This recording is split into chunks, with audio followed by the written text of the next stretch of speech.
बिस्मिल्लाहिर्रहमानिर्रहीम, अस्सलाम वालेकुम। मैं हूं सैयद समर अब्बास, आप मेरा डिजिटल चैनल देख रहे हैं। नाज़रीन, आज बड़ी इंपॉर्टेंट और बड़ी इंटरेस्टिंग खबरें हैं। एक तो हम बात करेंगे दी इकोनॉमिस्ट में शाया होने वाली इमरान खान के मजमून के वाले से कि उसने अभी तक हलचल मचा रखी है इमरान खान के आर्टिकल ने, और निगरान हुकूमत को समझ नहीं आ रही करें तो करें क्या करें। अच्छा, दूसरा जनाब मामला जो है वो बड़ा अहम है। शेर अफजल मरवत के हवाले से पाकिस्तान तहरीक इंसाफ में शेर अफजल मरवत को मुकम्मल तौर पर कॉर्नर कर दिया गया है। बिल्कुल दीवार से लगे हैं। पार्टी ने सीनियर नायब सदर का ओहदा भी उनसे ले लिया है। शेर अफजल मरवत से मुतालिक कुछ इतलात आ रही है कि क्या वो पार्टी छोड़ने वाले हैं, इस पर बात करूंगा मैं। और नाज़रीन, एक और धचका तरीके साहब का बुरा धचका लगा है। वो था आज नजीब हारून कराची से पाकिस्तान तरीके साहब छोड़ गए हैं, एमकेएम में शामिल हो गए हैं। और एक और इम्पॉर्टेंट मामला जो है तरीके साहब का टिकटों के वाले से, वो सोमवार को डिसाइड होने वाला है। और बात करेंगे हम लेवल प्लेइंग फील्ड के वाले से। पाकिस्तान तहरीक इंसाफ की petition supreme court of Pakistan में उमैर न्याजी वाली है। तौहीन अदालत का मामला है। बल्ले के इंतखाबी निशान के ऊपर सुप्रीम कोर्ट ऑफ पाकिस्तान में मामला है। और इमरान खान नहली का मामला भी सुप्रीम कोर्ट में चैलेंज हुआ है कन्विक्शन सस्पेंशन के लिए। तो क्या ये वो सारी वजूहत है जिसकी वजह से शेर अफजल मरवत को जो है आज बाज़ाब्ता में से कहूँगा कि कंडेम कर दिया गया, बिल्कुल कॉर्नर कर दिया गया।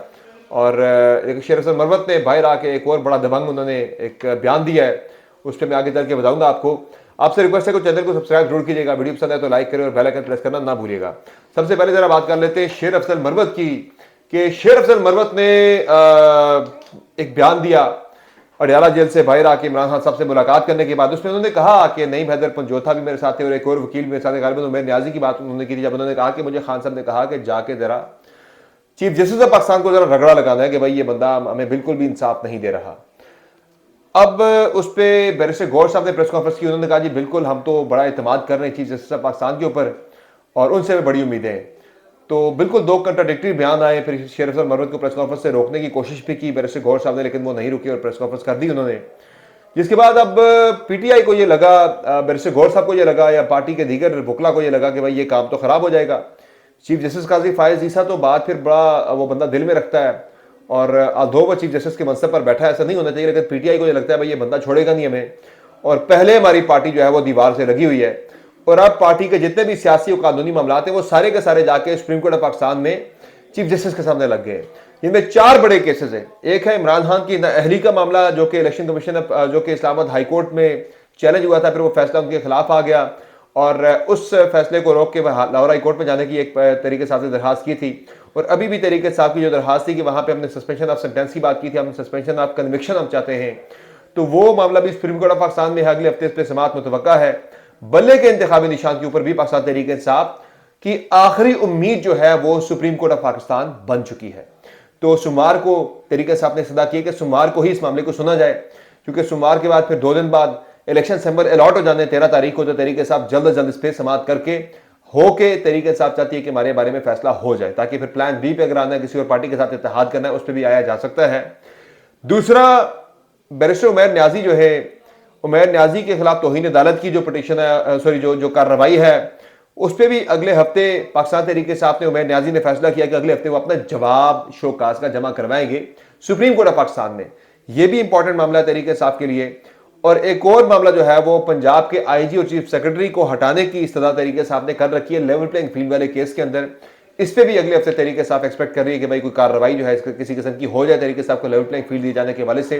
Bye the way, level playing field के हवाले से court reporter senior Imran Waseem साहब, उनका मैं ट्वीट देख रहा था, उन्होंने एक बड़ी खबर दी है और वो ये कहते हैं कि इलेक्शन कमीशन ऑफ पाकिस्तान ने पाकिस्तान तहरीक इंसाफ का जो लेवल प्लेइंग फील्ड के हवाले से शिकवा है उसे मुस्तरद कर दिया। पाकिस्तान तहरीक इंसाफ के जो इल्जाम है लेवल प्लेइंग फील्ड के हवाले से वो मुस्तरद कर दिए यकसर।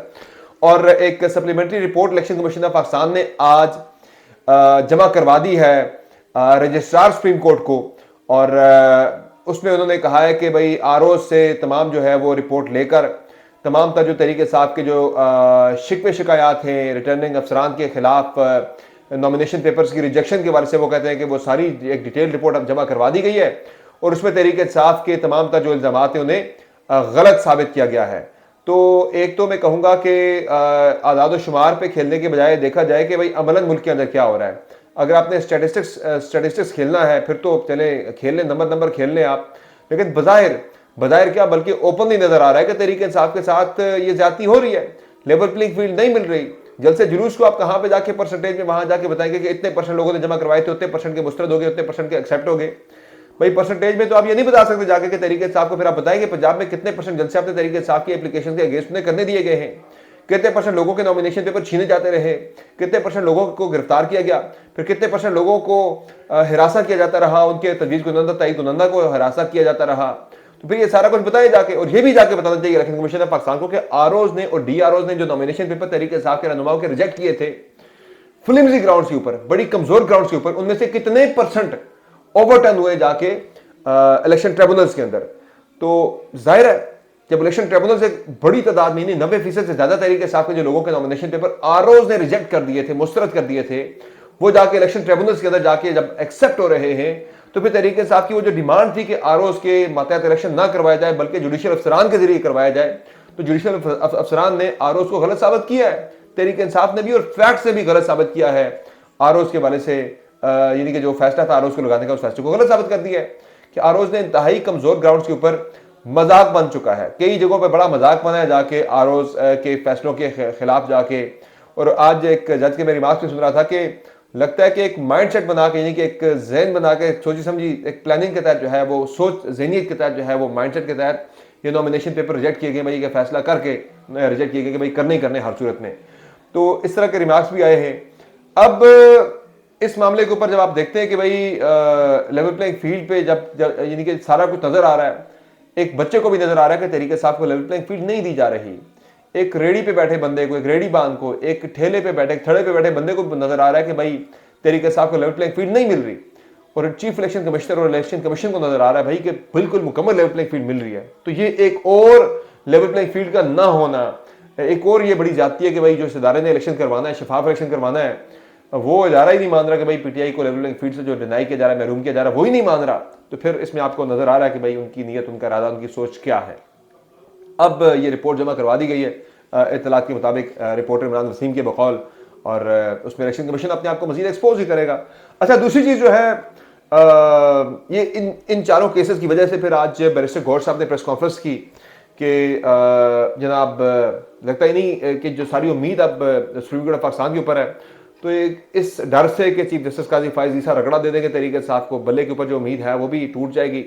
तो आज उन्होंने शेर अफजल मरवत को साथ बिठा के कहा कि भाई आइंदा से इमरान खान से मुंसलिक या इमरान खान से जुड़ा जो भी बयान है या पॉलिसी स्टेटमेंट जो भी है वो सिर्फ और सिर्फ बैरिस्टर गौहर के जरिए ही बाहर आएगा, बाकी कोई बंदा भी जो है इमरान खान सुनने वाली गुफ्तगू को आके मीडिया पे रिपोर्ट नहीं कर सकेगा। ये आज पार्टी ने अपनी पॉलिसी दे दी है और इस पर शेर अफजल मरवत को साथ बिठा के, इसका मतलब है कि आज बैरिस्टर गौहर साहब ने जब इमरान खान साहब से मुलाकात की है जाके अडयाला जेल के अंदर, तो उसमें जाके उन्हें कन्विंस किया है कि जो शेर अफजल मरवत ने बयान दिया था जाके आपसे मनसूख करके कि रगड़ना है चीफ जस्टिस को, इससे हमें नुकसान हो सकता है, हमें फिलहाल थोड़ी सी ज़रा मसलहत से, अकलमंदी से काम लेना चाहिए कि अगर उम्मीद हमें चीफ जस्टिस से तो हमें फिलहाल उसे रगड़ा नहीं देना चाहिए, मौका देना चाहिए कि शायद हमें वो इंसाफ दे दें, अगर नहीं देते तो उसके बाद फिर let's hold this for the next stage. अगर ये नहीं देते इंसाफ तो उस पर खान साहब मान गए और फिलहाल फिर शेर अफजल मरवत को बिठा के चीफ जस्टिस को पैगाम दिया गया कि भाई ये गलत था जो सब कुछ हुआ है, आइंदा से जो मैंने बात की है वो ठीक है, हम आप पे एतमाद करते हैं। तो शेर अफजल मरवत ने भी कहा जी कि ठीक है बिल्कुल, जो मैंने बात की थी वो उस पर उन्होंने अपनी वजाहत जारी कर दी, लेकिन अंदर तो बात कर दी शेर अफजल मरवत ने, लेकिन बाहर आके शेर अफजल मरवत से जब रिपोर्टरों ने पार्किंग में प्रेस क्लब की सवाल किया कि भाई आप प्रेस कॉन्फ्रेंस के बाद जब पार्किंग में बाहर आए तो उनसे सवाल हुआ कि भाई आप ये बताएं कि आपने तो कहा था कि हाँ साहब ने ये कहा है। उन्होंने कहा यार, इन्होंने बड़ा इंटरेस्टिंग जवाब दिया। उन्होंने कहा जी कि खान साहब के साथ में किसी झूठी बात को मंसूब कर सकता हूँ, तो बाकी आप समझदार हैं। तो उन्होंने इशारा दे दिया कि भाई मैंने बात की बिल्कुल ठीक की थी, मैंने अंदर मुझे मसलियत के तहत ये बात करनी पड़ी है। आज सुबह से खबरें इस्लामाबाद के अंदर ये भी ज़ेर गर्दिश है, शेर अफजल मरवत के करीबी कुछ साफ़ी ये बता रहे हैं कि शायद वो तहरीक इंसाफ छोड़ दें या सियासत से ये अलग हो जाएं, क्योंकि पिछले दिनों भी शेर अफजल मरवत से के करीबी ज़राए ये बता रहे थे कि वो बड़े परेशान हैं, बड़े अपसेट कि पार्टी के अंदर कुछ लोग उन्हें कॉर्नर करने की कोशिशें कर रहे हैं, और वो इस बात पे बड़े दिल बर्दाश्ता थे कि भाई जितने भी इमरान खान के केसेस हैं एक एक करके सारे केसेस से मुझे अलग किया जा रहा है। इस तरह की उनके करीबी ज़राए से खबरें जो है पिछले दिनों सामने आई थी कि इस बात पे भी वो काफ़ी दिल बर्दाश्ता थे, और अब जो सियासी तौर पर इनके साथ हुआ है इस पर भी वो काफ़ी ज़्यादा अपसेट दिखाई दे रहे हैं। और खबरें इस्लामाबाद में चल रही थी, कुछ साफ़ी भाई ये रिपोर्ट कर रहे हैं आज के शायद इस खदशे का इज़हार करें कि शेर अफजल मरवत शायद पार्टी छोड़ जाए। केपी में होने वाले, और नज़र भी आ रहा है, कुछ देर पहले पार्टी के सेक्रेटरी इत्तलात मेरे साथ प्रोग्राम में मौजूद थे, रऊफ हसन साहब, उनसे जब मैंने क्वेश्चन किया तो मैंने कहा जी शेर अफजल मरवत ने तो बड़े कामयाब कन्वेंशन किए थे केपी के अंदर, अगर पार्टी छोड़ जाते बड़ा नुकसान होगा। उन्होंने नहीं कहा कि हमारा नुकसान होगा, बिल्कुल नहीं कहा। उन्होंने कहा जी वो तो जो कन्वेंशन थे वो तो उनकी कामयाबी का सिला तो सारा जो है वो कामयाबी का जो क्रेडिट है वो तो अली अमीन गंडापुर को जाता है, उन्होंने सारे ऑर्गेनाइज किए थे, शेर अफजल मरवत का इसमें कोई कमाल नहीं था। तो उन्हें पार्टी की तंजीम, सूबाई तंजीम सब कुछ ऑर्गेनाइज करके सब कुछ अरेंज करके दे रही थी, तो सारे का जो क्रेडिट जो कन्वेंशन वहाँ पे कामयाब हुए केपी के अंदर, उसका सारा क्रेडिट जो है शेर अफजल मरवत से लेकर अली अमीन गंडापुर को दे दिया, जो हाइडिंग में अभी ऑब्वियसली वो कहते हैं जी वो फोन पे कोऑर्डिनेट कर रहे थे, लेकिन मैं आपको बता रहा हूँ कि मैं इस बात से एग्री नहीं करता। क्रेडिट जो था केपी के अंदर तगड़े वर्कर कन्वेंशन का, वो सिर्फ और सिर्फ शेर अफजल मरवत को ही जाता है, किसी और को नहीं जाता। पार्टी तंजीम ने सपोर्ट किया है, लेकिन वो उस माहौल में, इतने टेंस माहौल के अंदर जाके कन्वेंशन करना, पार्टी को जोड़ना, ये मैं कहूँगा कि ये क्रेडिट सिर्फ शेर अफजल मरवत को ही जाता है। और अगर पार्टी छोड़ता तो ये तहरीक इंसाफ को बहुत बड़ा नुकसान होगा। इमरान खान के बाद इस वक्त तो सबसे पॉपुलर लीडर है पाकिस्तान तहरीक इंसाफ का, वर्कर उसे बड़ा प्यार करता है, तो अगर उसे कॉर्नर किया जाता है या पार्टी से बिल्कुल पुश करके दीवार से लगा दिया जाता है, तो ये एक मेरे ख्याल से ये कोई वाइज या विजडम वाला फैसला नहीं होगा। बाकी शाह महमूद कुरैशी के नॉमिनेशन पेपर जो का मामला जो है फंसा हुआ है, फवाद चौधरी के मुस्तरद हो गए कि उनकी बीवी के फवाद चौधरी की बीवी के मुस्तरद हो गए कि उनकी कुछ 13 गैर मुल्की दौरे और कुछ अकाउंट्स थे जो ज़ाहिर नहीं किए गए, तो बीवी के अकाउंट्स चूँकि ज़ाहिर नहीं हुए उस चक्कर में फवाद चौधरी भी मारे गए, और फवाद चौधरी को भी उनके सर पर भी नायली की तलवार अब लटक रही है, उनसे भी जवाब मांग लिया गया भाई आपने अपने नॉमिनेशन पेपर के अंदर भी ये मेंशन नहीं किया हुआ। तो कवरिंग कैंडिडेट थी उनकी बीवी, वो जब लटकी है तो फवाद चौधरी भी उनके साथ लटक गए, तो उनका मामला भी अब मुझे गड़बड़ होता हुआ नज़र आ रहा है। बाकी जो 190 मिलियन पाउंड या अलकादर ट्रस्ट केस है उसमें इमरान खान के ऊपर फर्द जुर्म मुअख्खर हो गई है, और तहरीक इंसाफ के richest one of the richest MNA जिन्होंने सबसे ज़्यादा टैक्स दिया हुआ है, नजीब हारून साहब, इस्लामाबाद में आपने देखा होगा बनी गाला के अंदर, खान साहब के घर के बिल्कुल सामने बनी गाला के पहाड़ के ऊपर एक बहुत बड़ा तहरीक इंसाफ का देव हिकल, एक परचम दिखाई देता था अक्सर झूलता हुआ, एक बहुत बड़ा उन्होंने झंडा लगाया हुआ था तहरीक इंसाफ का, जो कि जब आप निकलते थे इस्लामाबाद से बाहर टूवर्ड्स मरी तो आपको नज़र आता था बनी गाला के पहाड़ों के ऊपर एक बहुत बड़ा तहरीक इंसाफ का परचम लगा हुआ लहराता हुआ नज़र आता था। वो नजीब हारून के घर पे लगा हुआ होता था। बड़े तगड़े बिजनेसमैन हैं, बहुत पैसा है इनके पास, सबसे ज़्यादा टैक्स इन्होंने दिया हुआ है पार्लियामेंटेरियंस में से, तो अब ज़ाहिर पैसा होता है तो टैक्स देता है।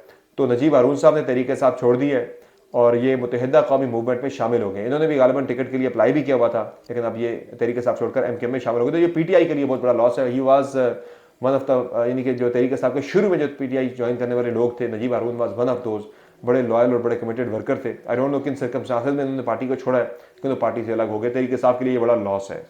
बाकी टिकटॉक का फैसला सोमवार को होने वाला है। आज बैरिस्टर गौर साहब ने बताया कि मुशावरत इमरान खान के साथ मुकम्मल हो गई है टिकटॉक के बारे से, और सोमवार को इस पर हतमी फैसला हो जाएगा। अब देखते हैं, तहरीक इंसाफ के लिए बड़ी टफ चॉइस है कि अभी भी सोमवार तक भी ज़ाहिर है बहुत सारे लोगों के नॉमिनेशन पेपर्स के ऊपर जो एतराज़ात हैं वो अब उसके लिए डिविजनल बेंचेस के बाद वो 3 रुकनी बेंचेस बन गए, लार्जर बेंचेस बन गए, हाई कोर्ट से तश्कील दे दिए। अब यहाँ जो फैसले हुए हैं ट्रिब्यूनल्स की जानिब से, इन फैसलों को चैलेंज किया जा सकता है, जाके ऊपर जाके जो लार्जर बेंच बने वहाँ पर चैलेंज किया जा सकता है। तो ये मामला अभी थोड़ा सा लंबा है, 10 तक जाके ये फाइनलाइज होगा और फिर 11 को जाके इनकी लिस्टें वगैरह लगनी है हतमी कैंडिडेट्स की। तो PTI के लिए अभी थोड़ी टफ चॉइस है कि उन्होंने फौरी तौर पे अपने कैंडिडेट्स फाइनलाइज करने हैं। क्या पता जिस कैंडिडेट को फाइनलाइज करते हैं उसको वो एलिजिबल ही ना हो, तो उसके बाद फिर ज़रा सेकंड लाइन जो है उसको टिकट दे दिया जाएगा। तो सोमवार को ये टिकटों का फैसला PTI भी कर देगी। बाकी खान साहब के जो NA 122 में उनके ऊपर एतराज़ आया था, उस पर जस्टिस तारिक करीम ने RO को तलब कर लिया है और उनसे पूछा कि भाई आपने किस चक्कर में इनके नॉमिनेशन पेपर रिजेक्ट किए। तो इस पर भी कोई इंटरेस्टिंग चीज़ यहाँ से हो सकती है। खान साहब को शायद NA 122 से कोई रिलीफ मिलने का इम्कान जो है बज़ाहिर नज़र आ रहा है। तो ये अपडेट्स है। अगली वीडियो में हाजिर होकर मजीद आपकी खिदमत में खबरें लेकर हाजिर हूँगा और मजीद अपडेट्स आप तक पहुँचाऊँगा। इजाज़त दीजिए, अल्लाह हाफ़िज़।